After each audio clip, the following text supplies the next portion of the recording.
Today we're dissecting the 7 mistakes that even wealthy enthusiasts make. Hey guys, welcome back to Chrono Sapien. Stop scrolling. You're about to witness one of the spiciest, most brutally honest watch breakdowns the internet has ever seen.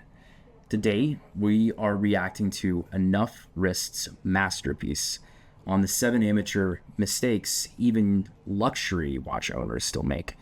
And let me tell you what, he's dead on, because nothing is more painful to see than a guy flexing a $50,000 Rolex while also wearing it like a rookie who brought it and purchased it from yesterday. Every single take that this guy has is a W. We're about to go deeper, harsher, and way more unapologetic. So before we jump into this horological demolition derby, smash the like button, hit subscribe, and drop a comment telling me which watch sin you secretly can't stand. The fastest way to spot someone who bought their first luxury watch last week: an oversized showpiece hanging off their wrist like a dinner plate. Those 45mm monsters that dominated the 2000s have thankfully receded like the hairlines of men who wore them, leaving us with a renewed appreciation for proportional intelligence. Here's what the industry won't tell you. Your ideal watch size has nothing to do with trends and everything to do with your physical proportions. For most men, that sweet spot lives somewhere between 36mm and 42mm. But it's not just diameter. It's about lug-to-lug distance and how the case sits on your unique wrist anatomy. See how this 38mm vintage Tudor perfectly frames the wrist? Now, look at this 44mm behemoth. The lugs literally extend beyond the wrist edge, creating those shadow gaps that screams, "I don't know what I'm doing." Even if you nail the size, you can still betray yourself with the next amateur tell. Ever seen someone wearing their watch halfway down their hand? That's not just sloppy, it's amateur hour. Proper watch placement isn't just comfort, it's historical. Military officers wore their watches before the wrist bone for quick time checks without excessive arm movement. That precision placement continues today among those who know. Your timepiece should rest here, 1 finger's width above the wrist bone, not on it, not after it. Hold up, pause right there. What he just said about watch placement in the 1 finger rule, that's not optional. That is watch gospel. And I see you guys all the time rocking high-end pieces that fit like borrowed, timepieces from your older cousin. And if your lugs are hanging off your wrists like cliff edges, or your bracelet sliding around like a loose seatbelt, you're not flexing. You're confessing that you suck and you don't know anything about watches. That being said, when he brings up the strap formality, straight facts. A $500 Seiko with the right strap destroys a $15,000 luxury piece on the wrong 1 single day of the week. This is the kind of nuance collectors pretend they know, but don't. And that's why this breakdown is super important. All right, back into it. Positioning does 3 things. It prevents the crown from digging into your hand, lets you check the time with elegance, and signals that you understand the wrist is part of the watch's display. Look at the left side, constantly adjusting, uncomfortable, drawing attention to the watch rather than the wearer. On the right side, confident, comfortable, intentional. Of course, once you've mastered placement, there's another layer to this game. Everyone knows to wear their watch on their non-dominant wrist, right? Your dominant hand performs most tasks, creating higher risk of damage while your non-dominant wrist stays relatively protected. Plus, writing or working with your dominant hand remains unobstructed. While 85% of collectors follow this convention, the most interesting ones don't. And for good reason. Steve McQueen wore his Monaco on his right wrist despite being right-handed. These weren't accidents, they were statements. The truth is, your watch placement should serve your lifestyle, not these arbitrary rules. Creative types often break this convention deliberately, signaling a subtle rebellion against conformity. Here's what matters more than left versus right: Can you check the time naturally during conversation without being obvious about it? The correct wrist for your timepiece, it's the one where the watch feels like an extension of yourself, where you can read it effortlessly and wear it comfortably for hours without adjustment. But none of this matters if you're making the next cardinal sin. If proper placement is about the real estate your watch occupies, proper fit is about how it's anchored to that location.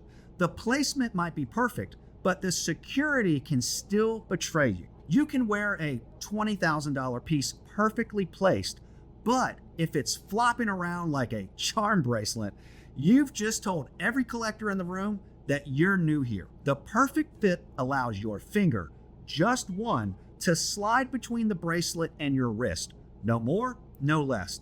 With your arm hanging naturally, the watch should barely move. Half an inch of play at most. I've seen men with $5,000 suits completely undermined by a loose watch. A properly fitted watch becomes part of you, an extension rather than an attachment. It signals confidence rather than advertising wealth. Speaking of confidence, let's talk about the material mistake that even big collectors make. This section was actually inspired by you, our viewers. It came from the comments in our video, 5 watch facts that aren't actually true, asking about strap formality rules.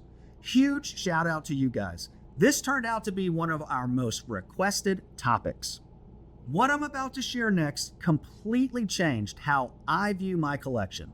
And fair warning, it might make you reconsider half the watches in your rotation. Every watch strap carries a cultural code, a silent signal where it belongs and where it doesn't. Metal bracelets offer the most versatility, from boardroom to beach.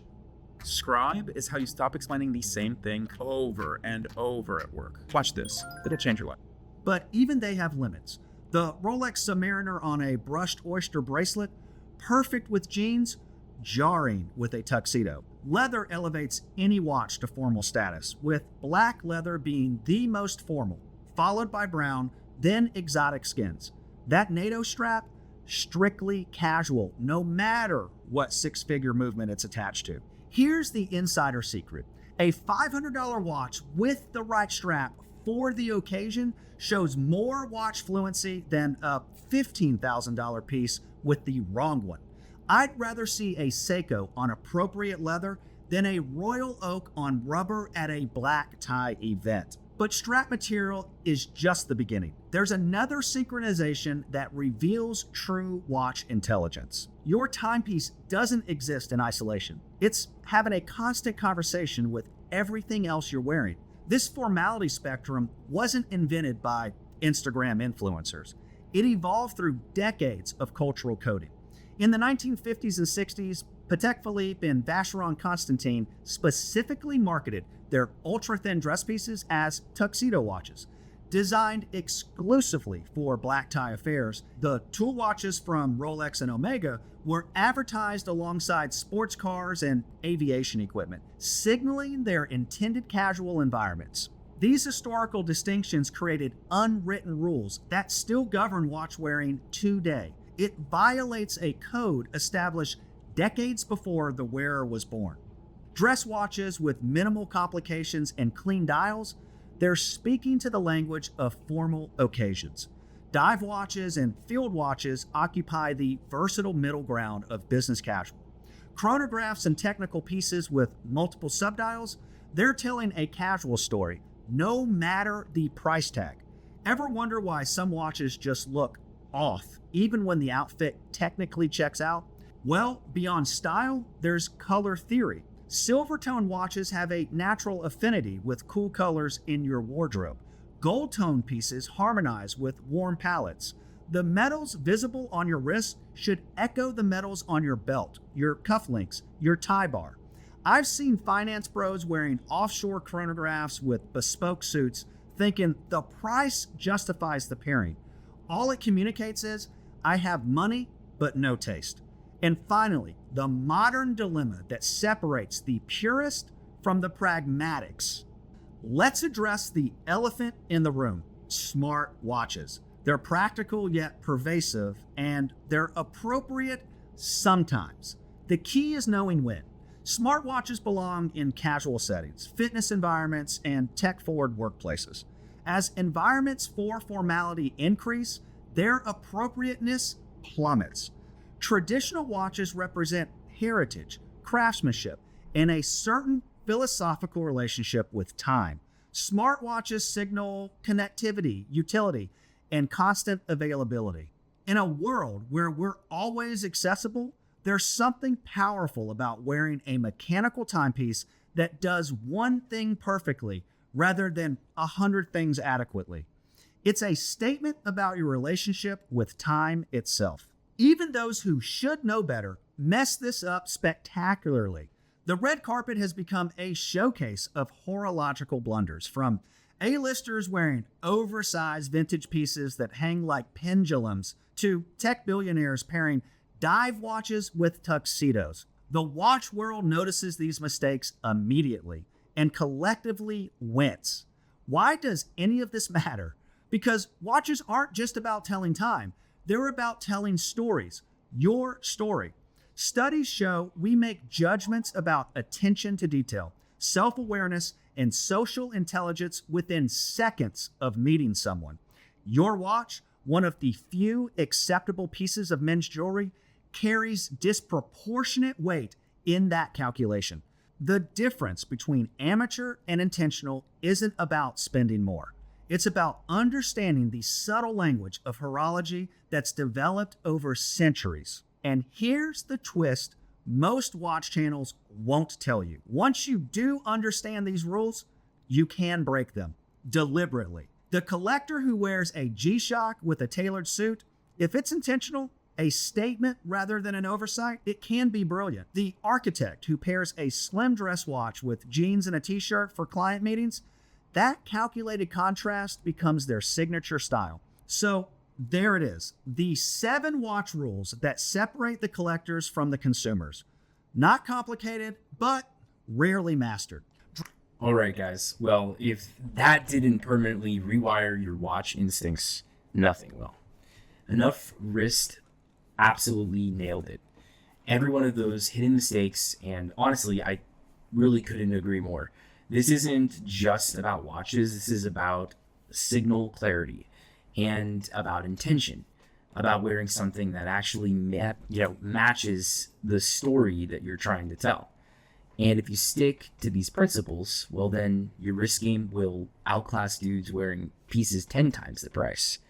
Again, this is Chronosapien. Thank you for watching. Please click like and subscribe.